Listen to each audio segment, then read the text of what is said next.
Iyi ni Joe GTS, Joe Gospel Talent Show, akaba ari group igamije gushyira impano z'abana b'Abanyarwanda ndetse n'abanyamahanga hagaragara impano zo guhimbaza Imana nk'uko twabibonye muri Zaburi tubwira ngo dushime Imana. Dushime Imana tuyivugiriza ibyuma birenga ishako n'imbyino, abantu twese duhumeka ndetse n'ihumeka byose duhimbaze Imana. Nk'uko muri kutubona rero n'uyu munsi twongeye kwakira undi muntu uri buze kudufasha muri Joe GTS. Ndamubona rwose ni umusore mwiza wambaye neza cyane, namwe muraza kubyibonera. Yesu ashimwe. Kristo Yesu akuzwe. Amen, amen. Kristo Yesu akuzwe. Iteka ryose. Iteka ryose. Nengeze ngo ibagenda munsi ya Kinyarwanda. Kristo Yesu akuzwe ni iteka ryose. Iteka ryose. Wambaye neza? Neza cyane. Ese uyu munsi turi kumwe nande? Na Didier Ngirimana. Didier Ngirimana. Ko mbona ufite ubwoba satinye mikro ni bisanzwe. Ntabwo bari bisanzwe. Ati rwose ntabwo ni bisanzwe. Umunsi turi kumwe na Didier Ngirimana waje nawe kugaragaza impano ye muri Joe GTS season 1. Didier Ngirimana mu rugo nahagana Kimihororo. Mu rugo ni Kimihororo mu mujyi wa Kigali. Abanyakigali hari umuntu yaririmbye ngo ni Danje. Nagari bose. Nagari bose. Okay, reka dushime Imana yuko atari bose koko, kandi ko nk'umusore ushima Imana ibyo ntabwo byakabaye bibaho rwose. Uyu munsi Didier waje gukora iki muri Joe GTS? Naje kugaragaza impano yanjye. Uraza waje kugaragaza impano yawe. Ese uradukorera iki? Uracuranga, uraririmba cyangwa se urakora ibindi bintu bitandukanye n'ibyo ngibyo? Ndaririmba. Uraririmba. Watangiye kumenya ko uzi kuririmba ryari? Mubyeyi yatujyanye muri church turi abana batoya mu itorero ryitwa UCC United Christian Church. Muri twatukiri batoya nko mu myaka 5 gutyo. Nibwo twatangiye muri Sunday School. Uti watangiye kuririmba muri United Christian Church muri Sunday School. Icyo gihe wabaga mu dukora tw'abana cyangwa se ni kwa kunda abantu bose baririmba mu rusengero bisanzwe? Yari korali y'abana. Yari korali y'abana. Akari mu mwaririmba icyo gihe se mu bwana barakiye ufite imyaka 5? Byagorana. Nikubwiye naba nkubeshye. Ko mu myaka 5 muri iyo myaka 5 ni kera cyane. Ni kera cyane. Usibye se ko wagiye kuririmba aho ngaho, mu babyeyi bawe haba hari umwe wavanye iyo mpano y'ubuhanzi? Mama yari umumemba wa church. Ari protocol muri urwo rusengero, ari umusenzi n'umwinginzi byose. Yego. Mama wawe yari umusenzi n'umwinginzi. Hari abantu batari gusobanukirwa neza n'icyo Kinyarwanda. Umuntu usenga, umusenzi n'umwinginzi bitandukanira? Byose bose ni umuntu umwe. Kuvuga umusenzi n'umwinginzi byose nyine bikubiye mu gusenga. Yego. Ni ukuvuga ngo arasenga akaninginga. Yaragusenge? Cyane yaransengeye. Okay. Usibye ko watangiye kuririmba ufite imyaka 5 muri Sunday School, umaze gukura hari ahandi wakomereje ibintu byo kuririmba cyangwa se warabiparitse? No kuvuga ngo church uva mu ugenda step by step. Uva muri korali y'abana bakujyana mu ikurikiyeho, nikurikiyeho nagiye nabanje muri Sunday School, mvamo njya mu yitwa Blessed Generation. Barabyina bakanaririmba. Nyuma hashize igihe nza gutangira career yanjye ariko nyine bisabe permission. Okay. No kuvuga ngo wagiye muri Blessed Generation barabyina bakanaririmba, ibintu byo kubyina bugurebaho? Oya. Byagenze gute? Kuvuga nyine nararirimbaga, kubyina nyine gake. Muri korali waririmbaga iri hejuru? Buzz. Waririmbaga buzz? Ubu buzz ubu bijyajyamo neza.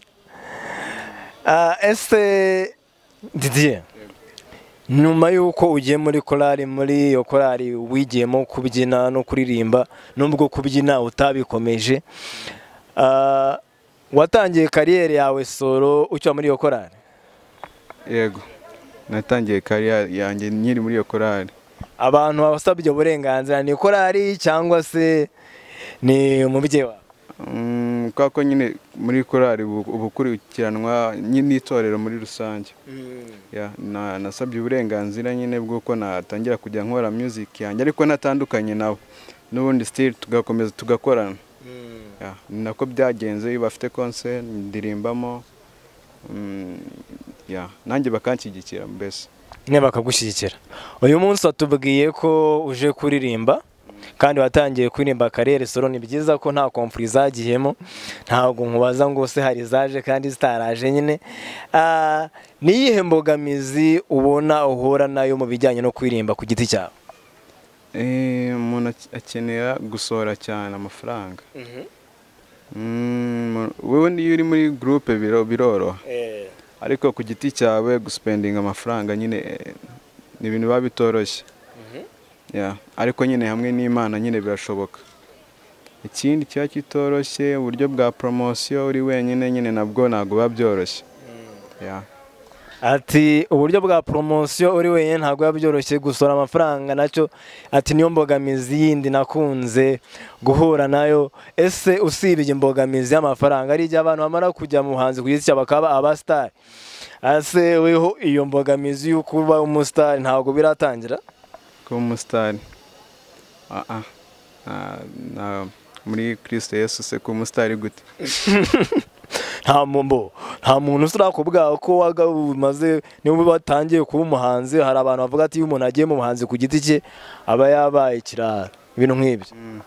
Oya, ntabwo barabimbwira. Yenda ubwo bizakereka yenda iyo umuntu atangiye guhinduka imivugire, imigendere, imico nyine muri byose. Umuntu ashobora kukubwira nyine warahindutse kubera nyine byagenze gutya na gutya. Usibye ko uririmba ku giti cyawe, nibihe bindi bintu ukora mu buzima busanzwe? Ubuzima bwose ko tuba turi church. Narangije kwiga muri 2018. Nize ibijyanye na mekanike. Sometimes hari igihe tuba turi mu garage iyo turi muri church cyangwa muri music. Ubu ni ukuvuga uri umukanishi waguha imodoka wayikora? Abantu mubona hano rero imodoka zanyu ntimuzazijyana ahandi.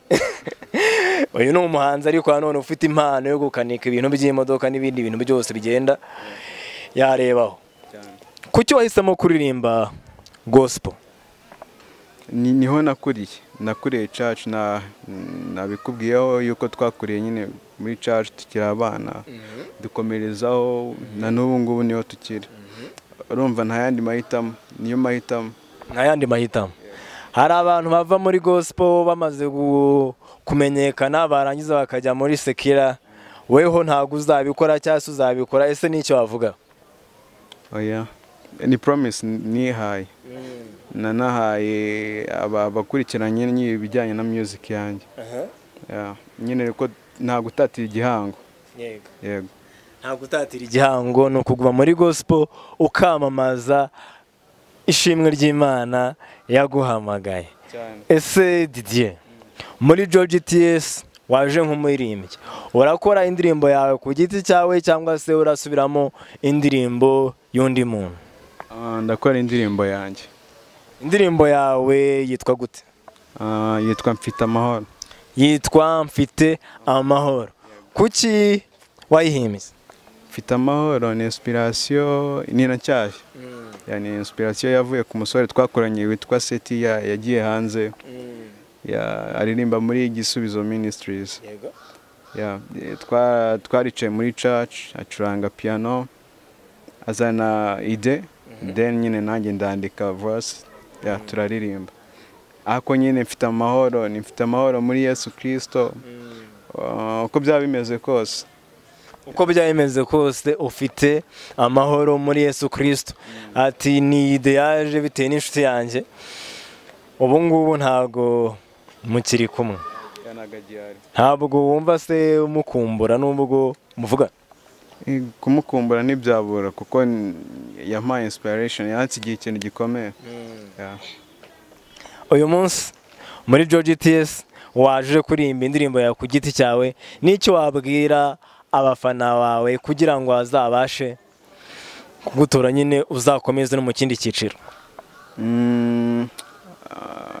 Barasabwa first gushyigikira umurimo w'Imana, bagakunda indirimbo ziramya zigahimbaza Imana, bagakunda Imana muri rusange, hanyuma bagashyigikira umuziki wacu mu buryo bwo kumva indirimbo zacu.